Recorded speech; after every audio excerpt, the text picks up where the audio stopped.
हमारी उच्च संस्कृति, हमारे उच्च संस्कार हमेशा रहे हमारे साथ। सब्सक्राइब करें A to Z वैदिक ज्ञान को। सनातन संस्कृति के महान पवित्र ग्रंथों को लेकर आ रहे हैं हम, जिन्हें आप सुन भी सकते हैं हिंदी में और पढ़ भी सकते हैं हिंदी में। अपने परिवार को सुनाएं, अपने बच्चों को जरूर सुनाएं और जरूर पढ़ाएं। ओम ब्रह्म शिव नारायणाय नमः।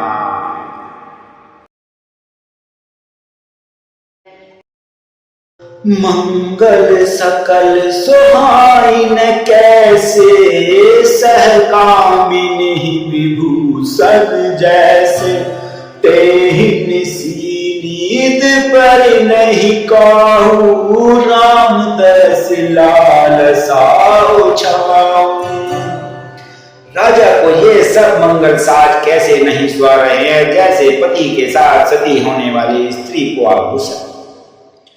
श्री रामचंद्र जी के दर्शन की लालसा और उत्साह के कारण उस रात्रि में किसी को भी नींद नहीं आती है। द्वार भीर सेवक सचिव, कहीं उदित रवि देखी। जागे हो उजहुन अवधपति, कारण कवनु विशेष। राजद्वार पर मंत्री और सेवकों की भीड़ लग गई है। वे सब सूर्य को उदय हुआ देखकर कहते हैं कि ऐसा कौन सा विशेष कारण है कि अवधपति दशरथ जी अभी तक भी नहीं आए हैं। पछिल पहर भूप नित जागा, चूहा में ही बड़ चिर जुलागा।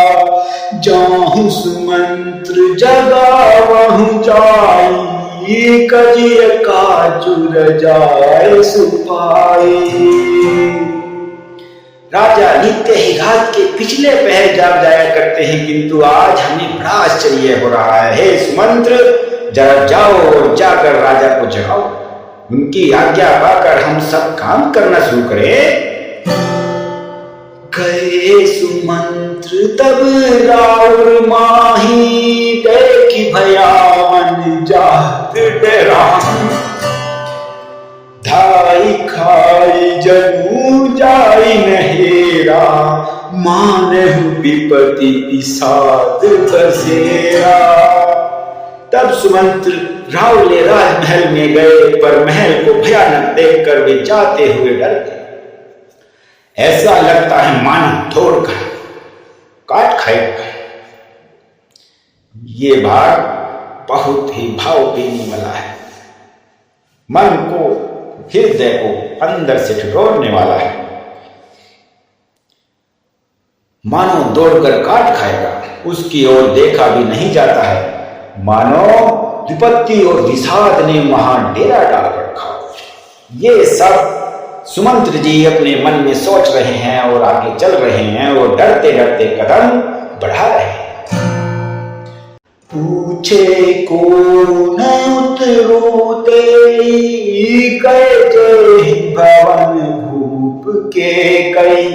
कही जय जीव बैठ सिरु नाही, देखी भूप गति गयो सुगाए। पूछने पर कोई जवाब नहीं देता। वह उस महल में गए जहां राजा और केकई थे। जय जीव कहकर सिर नवाकर वंदना करके बैठे और राजा की दशा देखकर वह सूख गए। सोच विकल विवरण महि प्रेम, मानहु कमल मूल परिदेव। सचिव घबित सकई नहीं पूछी, बोली अशुभ भरी शुभ सूझी। राजा सोच से व्याकुल है, चेहरे का रंग उड़ा हुआ है, जमीन पर ऐसे पड़े हैं मानो कमल जड़ छोड़कर जड़ से उखड़कर मुरझाया हुआ पड़ा हो। मंत्री मारे डर के कुछ पूछ भी नहीं सकते हैं। तब अशुभ से भरी हुई और शुभ सी विहीन केकई बोली, परिन राजहि नींद ऋषि, हे तू जान जग दी। सो राम राम रटी भोल की है कहे न मरमु महेशु। कैकई बोलती है, राजा को रात भर नींद नहीं आई, इसका कारण जगदीश्वर हो जाना है। इन्होंने राम राम रटकर सधेरा कर दिया है, परंतु इसका भेद राजा कुछ भी नहीं बतला रहे हैं। कैकई ने सुमंत्र जी से सब कुछ झूठ कह दिया और बहाना कुछ और ही लगा दिया। आनहु राम देवी बुलाई, समाचार तब पूछे ही आए। चले सुमंत्रु राय रुक जानी, लखी कुचाल की कचुरानी। तुम जल्दी राम को बुला लाओ। तब आकर समाचार पूछना राजा का रुख जानकर सुमंत्र जी चले गए। समझ गए कि रानी ने कुछ चाल कर दिया है, कुछ गड़बड़ कर दी है। सोच विकल मग पर पाहु, राम ही बोल कही काढ़ाहु। उर्धर धीरज गयऊं दुआरे, पूछे सकल देखी मन मारे। सुमंत्र जी सोच से व्याकुल हैं, रास्ते पर पैर नहीं पड़ रहे हैं, आगे नहीं बढ़ रहे हैं, सोचते ही जा रहे हैं। रामचंद्र जी को बुलाकर राजा क्या कहेंगे, किस तरह हृदय में धीरज धरकर वे द्वार पर गए। सब लोग उनको मन मारे से उदास हुए देखकर पूछने लगे, समाधान करी सो सबही का, कहु जहां दिल कर कुल का। राम सुमंत्र ही आवत देखा, आदर कीन पिता संग लेखा। सब लोगों का समाधान करके किसी तरह समझा बुझाकर सुमंत्र जी वहां गए जहां सूर्य कुल के तिलक श्री रामचंद्र जी थे। श्री रामचंद्र जी ने सुमंत्र को आते देखा तो पिता के समान समझकर उनका आदर किया। निरखी बदनु कहीं भूप रचाई, रघुकुल दीप ही चले उल्ले भाई। राम को भांति सचिव संग जाही, देखी लोग जहीं तह बिल खाई। श्री रामचंद्र जी के मुख को देखकर और राजा की आज्ञा सुनकर वे रघुकुल के दीपक श्री रामचंद्र जी को अपने साथ लिवा चले। श्री रामचंद्र जी संतरी के साथ पूरी तरह से बिना किसी लवाद में लज्जा के जा रहे हैं। यह देखकर लोग जहां तहां विषाद कर रहे हैं। जाई दीखे रघुवंश मणि, नरपति निपट खसाजू। सहमी पर उलखी सिंगनी, मन व्रत वज्राजू। रघुवंश मणि श्री रामचंद्र जी ने जाकर देखा कि राजा अत्यंत ही बुरी हालत में पड़े हैं।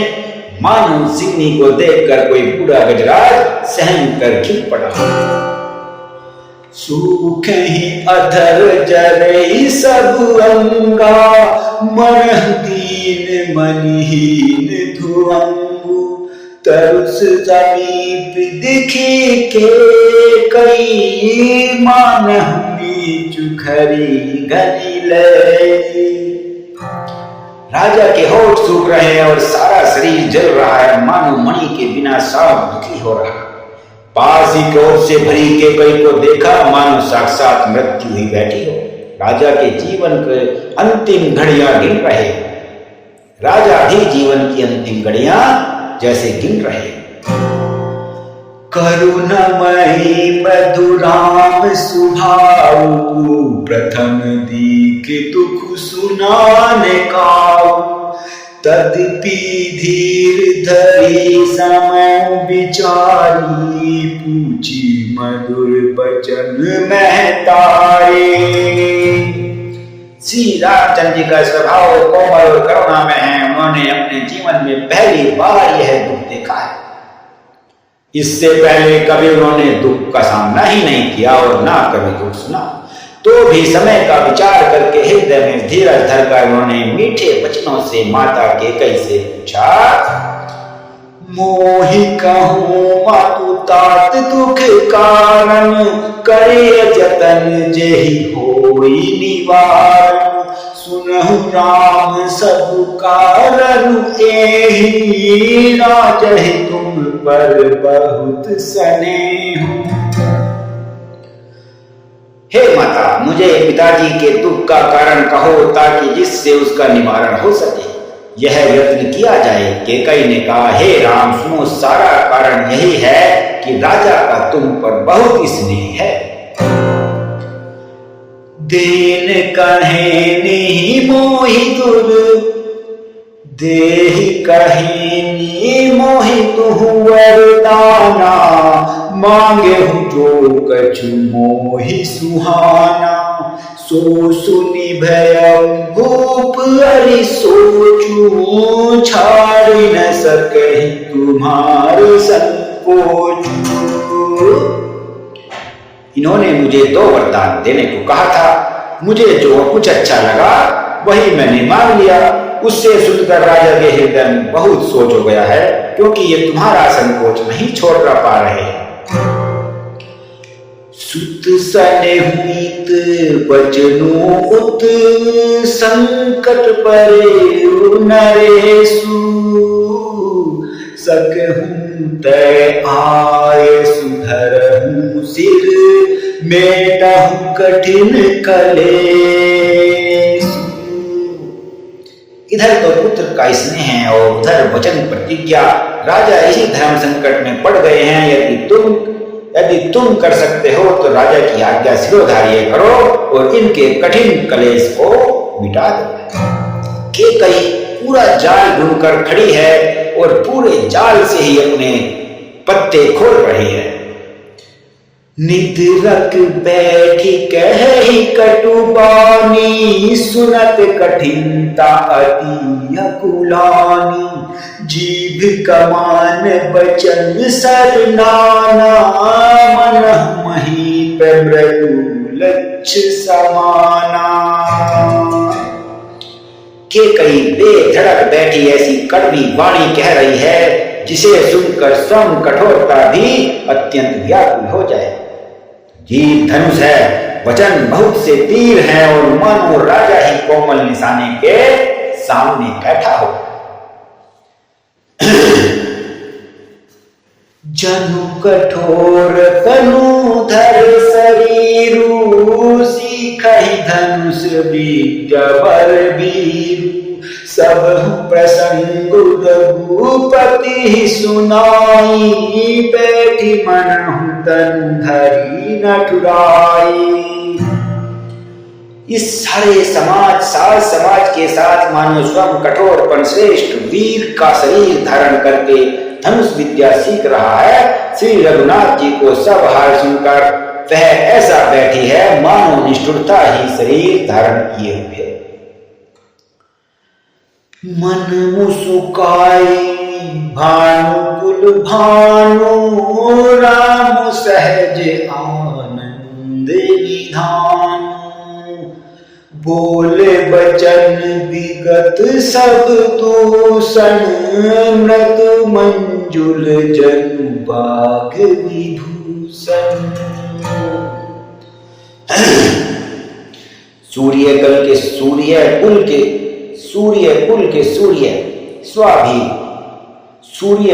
सूर्य स्वाभाविक ही आनंद निधान श्री रामचंद्र जी मन में मुस्कुराकर सब दूषणों से रहित ऐसे कोमल और सुंदर वचन बोले जो मानो वाणी के विभूषण ही थे। सुन जननी सोई सुतु बड़ भागी, जो पितु मातु बचन अनुरागी।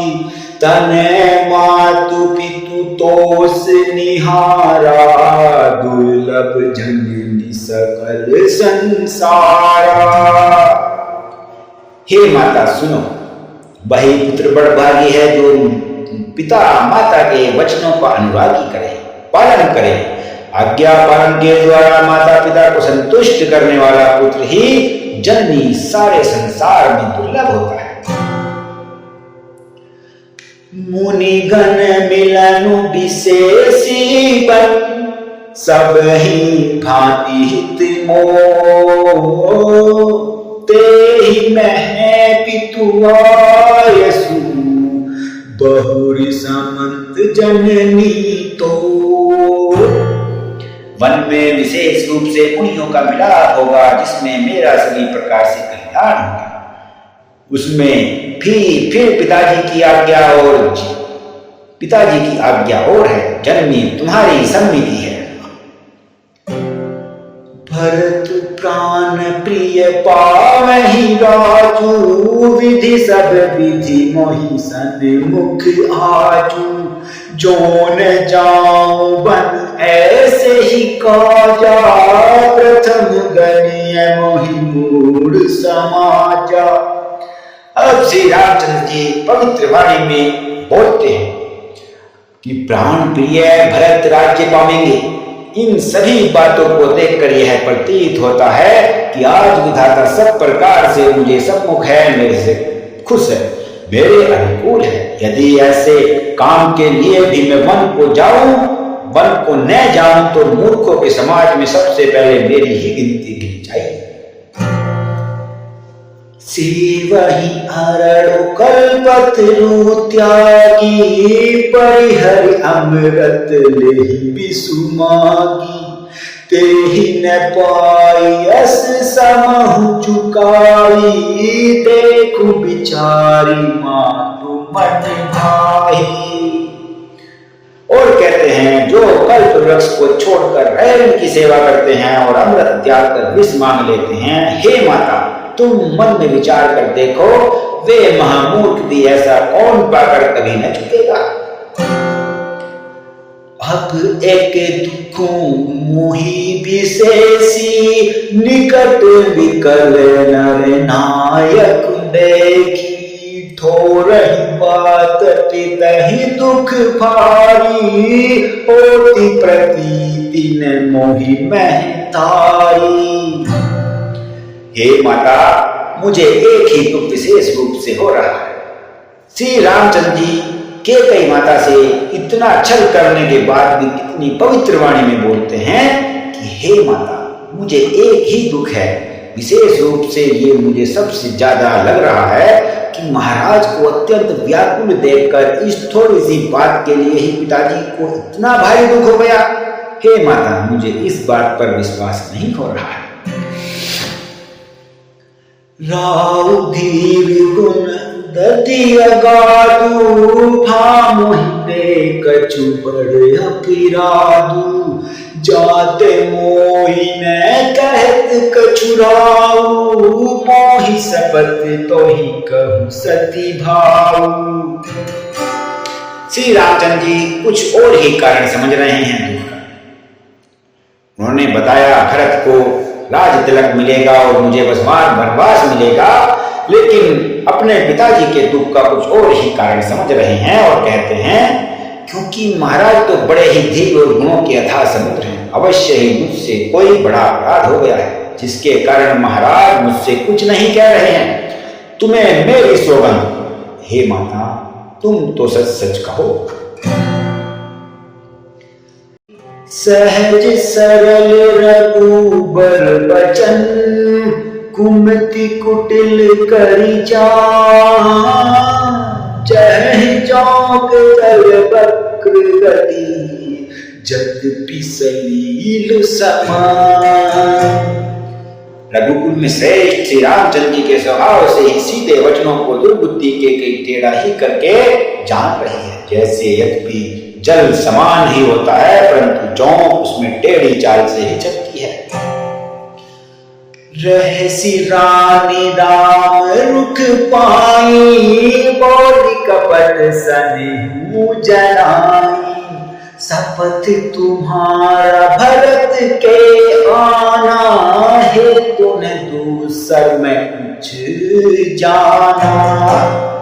रानी केकई से रामचंद्र जी का रूप पाकर हर्षित हो गई और कपट पूर्ण स्नेह दिखाकर बोली, तुम्हारी शपथ और भरत की सौगंध है, मुझे राजा के दुख का दूसरा कुछ भी कारण विदित नहीं हो रहा है।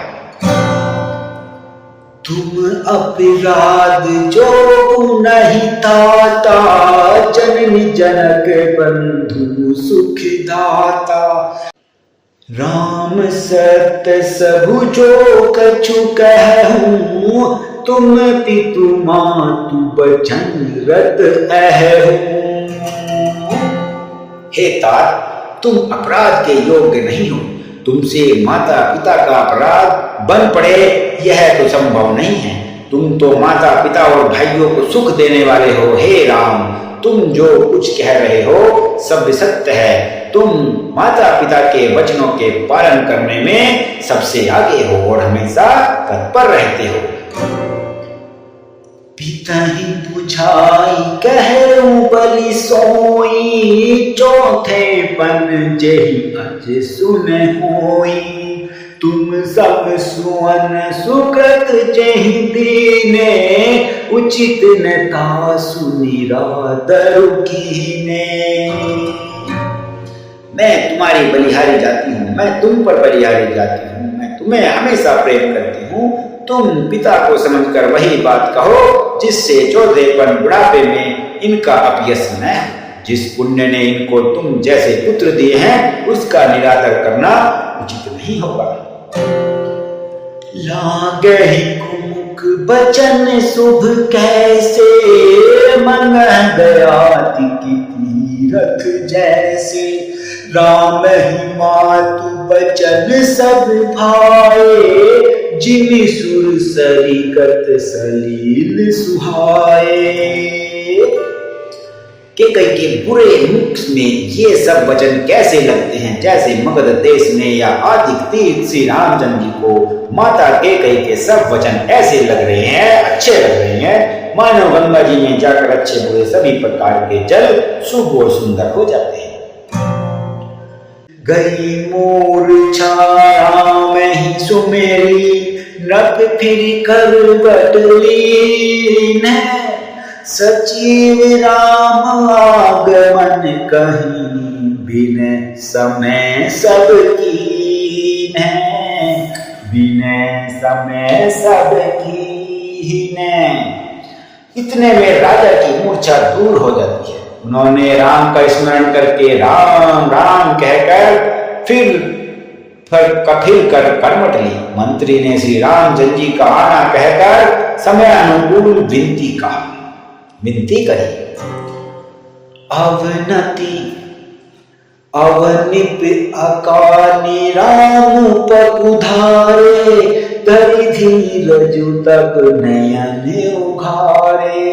सचिव संहारी राहु बैठारे, चरण परतन पे राम निहारे। जब राजा ने सुना कि श्री रामचंद्र जी पधारे हैं तो उन्होंने धीरज धरकर नेत्र खोले। मंत्री ने संभाल कर राजा को बैठाया। राजा ने श्री रामचंद्र जी को अपने चरणों में पड़ते प्रणाम करते हुए देखा है।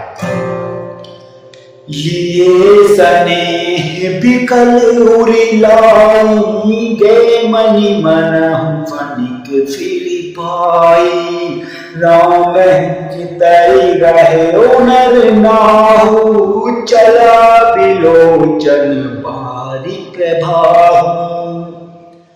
स्नेह से विकल राजा ने राम जी को हृदय से लगा लिया, मानो सांप ने अपने खोई हुई मणि फिर से प्राप्त कर ली हो। राजा दशरथ जी राम जी को देखते ही रह गए। उनके नेत्रों से आंसुओं की धारा बह निकली। शोक विबस कछु कहे न पारा, हृदय लगावत बारहि बारा। बिदहि मनाव राम मन माही, जय रघुनाथ कानन जाही। शोक के विशेष वश होने के कारण राजा कुछ कह नहीं सकते हैं। वे बार बार श्री रामचंद्र जी को हृदय में लगाते हैं और मन में ब्रह्मा जी को मनाते हैं कि जिससे रघुनाथ जी वन को न जाए, न जाए, न जाए। सुमेरि महेश ही कहे निहोरी, बिनती सुनहु सदा शिव मोरी। आशुतोष तुम अवधरतानी, आरती हरहु दीन जनु जानी। फिर महादेव जी का स्मरण करके उनसे निहोरा करते हुए कहते हैं कि हे सदाशिव, आप मेरी विनती सुनिए।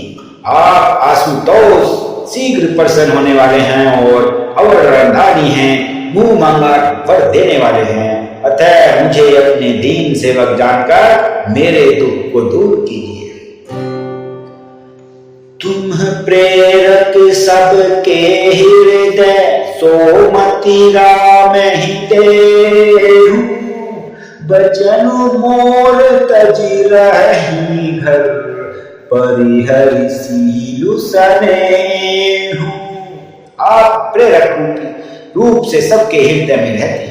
आप श्री रामचंद्र जी को ऐसी बुद्धि दीजिए जिससे वे मेरे वचन को त्याग कर और शील स्नेह छोड़कर घर ही में रह जाएं। आजसु होम जग सुज सुनसाऊं, नरक परो परो सुर परो जाऊं। सब दुख तुसै सहावहु मोहि, लोचन ओट राम जनि होहि। जगत में चाहे अभ्यस हो जाए और सूर्य सुयस नष्ट हो जाए, चाहे नया पाप होने से मैं नरक में चले जाऊं अथवा स्वर्ग चला जाऊं, पूर्व पुण्यों के फल स्वरूप मिलने वाला स्वर्ग चाहे मुझे निकाल दे, और भी सब प्रकार के दूसरे दुख आप मुझसे सहन करा लें, पर श्री रामचंद्र जी मेरी आंखों की ओर से न जाएं, दूर न हो। असमन गुण राव नहीं तोला, पीपल पात सरिस मंडोला। रघुपति पिता प्रेम बस जानी, पुनि कछु कहे मातु अनिमानी। राजा मन ही मन इस प्रकार विचार कर रहे हैं, बोलते तो कुछ भी नहीं। उनका मन पीपल के पत्ते की तरह डोल रहा है। श्री रघुनाथ जी ने पिता को प्रेम के बस जानकर और यह अनुमान करके कि माता फिर कुछ कहेंगी तो पिताजी को दुख होगा। देश काल अवसर अनुसारी, बोल वचन विनित विचारी। तात कहूँ कछु कराहु खिरारी, अनुचित क्षमब जानी लरिकाई। देश काल और अवसर के अनुकूल विचार कर विनित वचन कहे, हे तात मैं कुछ कहता हूँ या खिलाई करता हूँ, इस अनुचित को मेरी बाल्य अवस्था समझकर क्षमा कीजिएगा। अति लघु बात लागी दुख पामा, काहु न मोहि कहि प्रथम जनामा। देखी गोसाई ही पूछहु माता, सुनि प्रसंग भय शीतल घाता। इस अत्यंत तुच्छ बात के लिए अपने आपने इतना दुख पाया है, मुझे किसी ने कहकर पहले क्यों नहीं बताया, यह बात नहीं जनाई। स्वामी आपको इस दशा में देखकर मैंने माता से पूछा, उनसे सारा प्रसंग सुनकर मेरे सब अंग शीतल हो गए हैं, मुझे बड़ी प्रसन्नता हुई है।